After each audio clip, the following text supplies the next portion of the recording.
Well, it's summer travel season in the Northern Hemisphere. After years of being stuck at home during the pandemic, Americans want to get away in increasing numbers. But the supply of flights has not been able to keep up with demand, pushing prices higher. For the disabled, those costs are even greater. Kate Fisher reports. Demand has returned to the airline industry, and with it has come soaring prices. Every year I travel thrice a year to different parts of the world, and the tickets have gone so high we have to think twice. This is the period after pandemic. A lot of people were in the house, and now even if the prices have gone high, people still want to travel.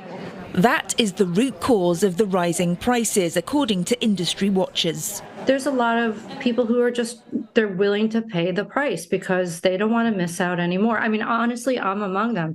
I'm going to Costa Rica this year with my son, and he's missed 2 years of travel. He's 11 now. And I'm willing to pay that $2,000 or $3,000 sticker price because a couple of years from now, he's not going to want to travel with mom. But other factors are involved too. So inflation's a big one. Jet fuel is a big one too. But also there's not enough pilots right now, and there's not enough planes right now.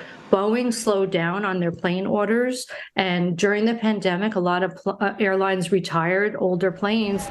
For travellers with disabilities, that cost can be even higher. Americans with mobility disabilities spend $58.2 billion a year on travel, yet 96% of them say they face problems with accommodation and 86% say they've experienced issues with flights.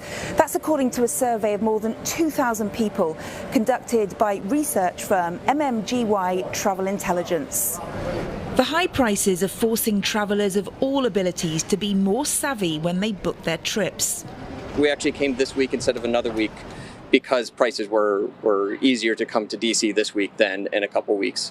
So there's at least still, I feel like we can try to look for budgets or look for a deal, and that will influence on when we'll make our decisions. When we do fly, I'm often checking, I think my wife gets a little annoyed, but I'll check multiple websites to just make sure that we're getting the best deal. I've definitely noticed the rise in ticket prices. I'm a Southwest flyer, so I typically go see my girlfriend who lives in the middle of the country.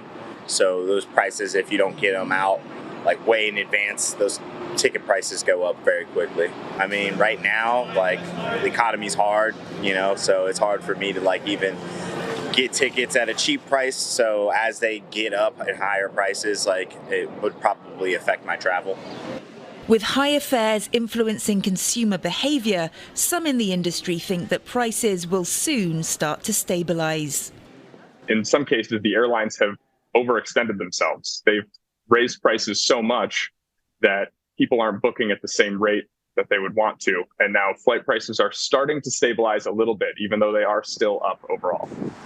The airline industry was turned upside down by COVID-19, and that turbulence looks set to continue as carriers and passengers adapt to travelling in a post-pandemic world.